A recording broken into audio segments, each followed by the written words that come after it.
بسم اللہ الرحمن الرحیم۔ اورنگزیب اس بر صغیر کا سب سے بڑا بادشاہ ہے۔ وہ صرف اسی لحاظ سے بڑا نہیں ہے کہ اس کے قبضہ میں سارا ملک تھا، بلکہ اس لحاظ سے بھی کہ اخلاق، عادات، محبت، دیانت، انصاف اور حکومت کی ذمہ داری اور رعایا پروری کے لحاظ سے بھی وہ بے مثل تھا۔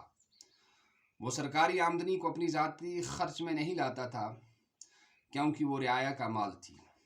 رعایا سے جو رقم ٹیکس کے طور پر وصول کی جائے، اس سے رعایا پر ہی خرچ کرنا چاہیے۔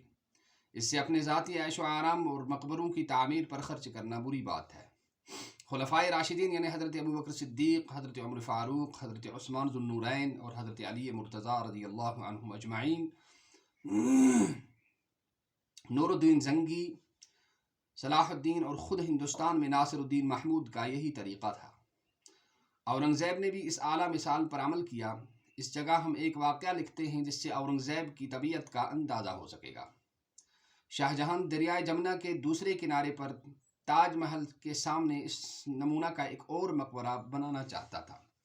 اس کی تعمیر کا کام بھی شروع ہو گیا تھا۔ دونوں مقبروں کو ملانے کے لیے ایک پل تعمیر کیا جا رہا تھا، جس میں دونوں طرف کی جالیاں چاندی کی بنوائی گئی تھی۔